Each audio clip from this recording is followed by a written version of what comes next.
Hello everyone, you are watching क्या English. So guys I am back again. जैसा कि हमारे पास लिमिटेड टाइम होता है एंड लिमिटेड टाइम में हमेशा हमें अपने लिए टाइम निकालना चाहिए and my hobby is training you.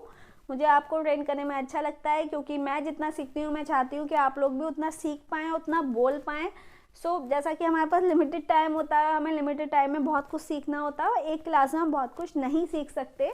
आज की क्लास में हम सीखेंगे नया स्ट्रक्चर। जैसा कि मैंने आपको कल बताया था कि हम इस सब चीज़ों के बारे में कल सीखने वाले हैं, तो अब हम इसके बारे में सीखेंगे। बट हमेशा से मैं आपको एक नया वर्ड सिखाती हूँ। So again I will be teaching you a new word. जब भी आपसे कोई बोले कि भाई आपकी लाइफ कैसी चल रही है, how is your life going on, तो आपको बताना है मेरी लाइफ बहुत बढ़िया चल रही है। कभी कभी हम ऐसे भी बताते हैं, कभी कभी हम बताते हैं हाँ भाई ठीक ठाक चल रही है। तो ठीक ठाक को आप बोलेंगे माई लाइफ इज़ ओके। ठीक है, ओके बोलना आपको आता है। बट मैं आज आपको एक नई ट्रिक बताती हूँ। जब भी आपको लगता हो कि आपके सामने आपसे थोड़ा सा स्मार्ट पर्सन खड़ा हुआ है और आप उससे बात कर रहे हैं, तो आपको कैसे बोलना है। Okay is not enough for them, आपको अपना भी थोड़ा सा स्टाइल मारना है और स्टाइल में आपको बोलना है I am okay, I am okay डोके। आप इसको गूगल भी कर सकते हैं। जब आप इसे गूगल करेंगे ओके, तो आप स्पेलिंग लिखेंगे ओ के ई बाई एंड डोके DOKE बाई। जब आप इसको देखेंगे, इसके आगे आपको लिखना है मीनिंग, ओके डोके मीनिंग, तो वो नीचे दिखा देगा फाइन। तो आप बोल सकते हैं आई एम ओके डोके। ओके डोके इज समथिंग स्टाइलिश वर्ड, थोड़ा सा स्टाइल मारता है अपने आप में। आप किसी को ही बोलेंगे, हो सकता हो उसको समझ में आ जाए, हो सकता हो नहीं समझ में आए, और नहीं समझ में आएगा तो पक्का घर पे जाके गूगल करेगा। और जब वो गूगल करेगा तो हो सकता हो उसको स्पेलिंग ना आए और वो आपसे स्पेलिंग पूछे, तो आप उसको बता सकते हैं ओके डोके की स्पेलिंग ये है। और जब वो उसको गूगल करेगा तो उसे पता लग जाएगा कि इसका कहने का मतलब था शी इज़ ओके और ही इज़ ओके, उसकी लाइफ ठीक ठाक चल रही है, ना बहुत ज़्यादा अच्छी है ना बहुत ज़्यादा ख़राब है। तो अब आपको बोलना है, किसी को ओके नहीं बोलना है, यू हैव टू से ओके डोके, आई एम ओके डोके। ठीक है। So guys again I will be informing you one more thing that कि हम यहाँ पे अभी लैंग्वेज की बात कर रहे हैं, ग्रामर की बात नहीं कर रहे हैं। ग्रामर भी सीखेंगे लेकिन वो आने वाली क्लासेस में सीखेंगे, डीपली ग्रामर सीखेंगे कि हमें ए कहाँ लगाना है, टू कहाँ लगाना है, आई कब लगाना है, माई कब लगाना है, माइन कब लगाना है। इस तरीके की लैंग्वेज भी सीखेंगे, बट वो आने वाली क्लासेस में सीखेंगे। ये सब जो चीज़ें हैं वो अभी आपका बेसिक स्ट्रक्चर्स है। बेसिक जब तक आपको नहीं पता होगा, इन सब चीज़ों को आप नहीं समझ पाएंगे। चलिए ठीक है, वो हमारी बातें बहुत सारी होती हैं और जो हम करते रहेंगे टाइम टू टाइम। अब हम स्ट्रक्चर की बात करते हैं। जैसा कि आपने मुझसे बात करने से पहले हो सकता हो स्ट्रक्चर भी पढ़ लिया हो, बट मैं फिर भी बता देती हूँ कि आपने देखा होगा कि हर किसी का एंजॉय करने का तरीका अलग होता है। बच्चों के केस में बच्चे खेल कर मज़ा करते हैं। आप लेडीज़ की बात करें तो उन्हें बातें करने में काफ़ी मज़ा आता है। आप टीचर्स की बातें करें तो शायद उन्हें पढ़ाते पे मज़ा आता हो। और अगर आप किसी बिजनेसमैन की बात करें तो उससे बिजनेस करते पे ही मज़ा आता हो। सो गाइज, मज़ा करने का सबका अलग अलग तरीका होता है। जैसा कि हमें कुछ चीज़ें मज़े से भी बहुत अच्छी लगती हैं। जैसे कि आपने देखा होगा जो बिजनेसमैन होते हैं वो सुबह से शाम तक बहुत सारा काम करते हैं, बट जब उन्हें लगता है कि वो काफ़ी स्ट्रेस्ड हो गए, काफ़ी मेंटली थक गए, तो वो एक छोटा सा ब्रेक ले लेते हैं और ब्रेक पर वो कहीं बाहर घूमने या घर पे फैमिली के साथ टाइम स्पेंड करते हैं या आउटिंग पे चले जाते हैं। हो सकता है वो गेम्स खेलने लग जाते हो। तो उनकी एक्टिविटीज़ अलग अलग होती हैं। ठीक है, तो अभी हमें अपने बारे में बात करनी है कि हम कैसे मज़े करते हैं। तो आपको हिंदी में तो बताना आता होगा कि मैम मुझे तो बहुत मज़ा आता है जब मैं क्रिकेट खेलता हूँ। हो सकता है लड़कियां बोलेंगी मैम मुझे तो बहुत मज़ा आता है जब मैं डॉल से खेलती हूँ। और हो सकता हो आपको लगता हो आपको वीडियो गेम में मज़ा आता है।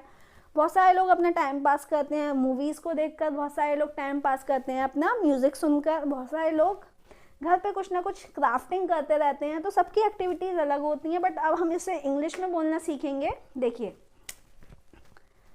आई हैव फन, ये हमारा एक स्ट्रक्चर है। आई हैव फन, मुझे मज़ा आता है, मैं फ़न करती हूँ। ठीक है, अब हम कैसे करते हैं तो उसको हमें ऐड करने के लिए लगाना होगा वाई। हमें लगाना होगा बाय। ठीक है, मैं आपको बताऊंगी बाय हम किस सिचुएशन में लगाएंगे, बट अभी मैं आपको बोलने का तरीका बता देती हूँ हम इसको कैसे बताएंगे। और उसके बाद आप यहाँ पे एक्टिविटी का नाम लगा सकते हो, यहाँ पे आप एक्टिविटी का नाम लगा सकते हो। अब मैंने कहा कि मुझे हॉरर मूवीज़ देखने में तो बहुत मज़ा आता है, लाइट्स ऑफ हो, रात का टाइम हो और हॉरर मूवी चल रही हो, चिल्लाने की चीखने की आवाज़ आ रही हो और भूत सामने से आ जाए, मतलब इस तरीके के मुझे जो उसमें ट्विस्ट होता है वो काफ़ी मज़ा आता है। तो मैं बोलूँगी आई हैव फन, इसमें आपको कुछ चेंज नहीं करना। उसके बाद बाय हमें लगाना मैंडेटरी है, आई हैव फन बाय। अब मुझे यहाँ पे एक्टिविटी लिखनी है, तो मैं बोलूँगी I have fun by watching horror movie. ठीक है, समझ आ गया होगा आपको। बहुत सारे लोगों को मैंने देखा है कि वो खाली समय में अपना फ़ोन चलाते रहते हैं। अब वो फ़ोन में चाहे व्हाट्सएप चलाएं, हो सकता है उन्हें चैटिंग करना पसंद हो, तो वो बोलेंगे I have fun by chatting. ठीक है, यहाँ पे मैंने एक्टिविटी का नाम लिख दिया, जो भी एक्टिविटी आपको करनी पसंद है। I have fun by spending time with the family, family के साथ टाइम स्पेंड करना पसंद है तो आप बोल सकते हैं I have fun by spending time with my family. हो सकता हो आपको रैकेट खेलने में अच्छा लगता हो सकता हो आपको वीडियो गेम खेलने में अच्छा लगता हो, या हो सकता हो आपको बाहर घूमने में अच्छा लगता हो, तो आप बोलेंगे I have fun by visiting new places, नई नई जगह पे जाना अच्छा लगता हो। ठीक है, तो जब भी आपको अपनी हॉबी बतानी है कि भाई मैं इस तरीके से मैं अपना टाइम स्पेंड कर लेता हूँ, मुझे काफ़ी अच्छा लगता है। मैंने देखा कि मेरे पापा जब भी फ्री होते हैं और फ्री टाइम में वो जहाँ पे भी जाते हैं अखबार लेकर जाते हैं, न्यूज़पेपर लेकर जाते हैं। तो फिर एक दिन मैंने देखा, एक तो तरीका है कि सुबह उठे और पापा के हाथ में न्यूज़पेपर है, वो तो हमारी डेली एक्टिविटी हो गई।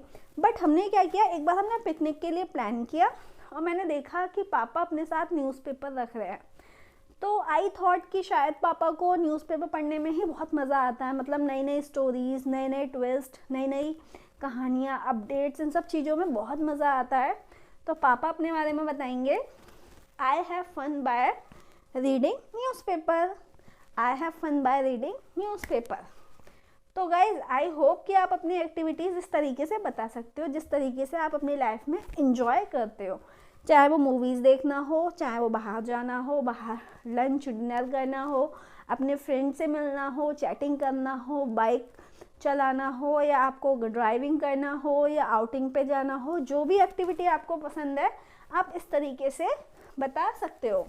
सो गाइज इसके बाद हमारी एक क्लास और है जो हम ये स्ट्रक्चर सीखेंगे, बट जैसा कि बहुत ज़्यादा हौच पौच हो जाएगी, हमें उसको अवॉइड करना है। तो आप अपने पार्टनर्स को कम से कम एटलीस्ट 10 एक्टिविटीज़ ऐसी बताइए जिसमें आपको मज़ा आता हो। आप लूडो के बारे में बता सकते हैं कि भाई आपको लूडो खेलने में मज़ा आता है, तो आप बताएंगे I have fun by playing ludo. मुझे कैरम खेलने में मज़ा आता है, तो मैं बोलूँगी I have fun by playing carrom. मम्मा को खाना बनाने में मज़ा आता है, तो मम्मी बोलेंगी I have fun by making food. आपके पापा को न्यूज़ सुनने में मज़ा आता है, तो पापा बोलेंगे I have fun by listening to news. मैंने आपको बहुत सारे एग्जाम्पल्स दे दिए जिस तरीके से आप अपनी हॉबीज़ बता सकते हैं। आप बता सकते हैं कि किन किन चीज़ों को करने में आपको अच्छा लगता है। सो कोई भी आपसे पूछे how is your life going on, आपको बताना है माई लाइफ इज़ ओके जोके। आई होप कि आप इसका यूज़ करेंगे। एडवांस लेवल पर हम धीरे धीरे चलेंगे, आगे चलेंगे। अभी ये हमारे बेसिक्स हैं, इनकी बात कर रहे हैं। So we will be meeting again tomorrow with something new, something special. Have a nice day. Thank you so much.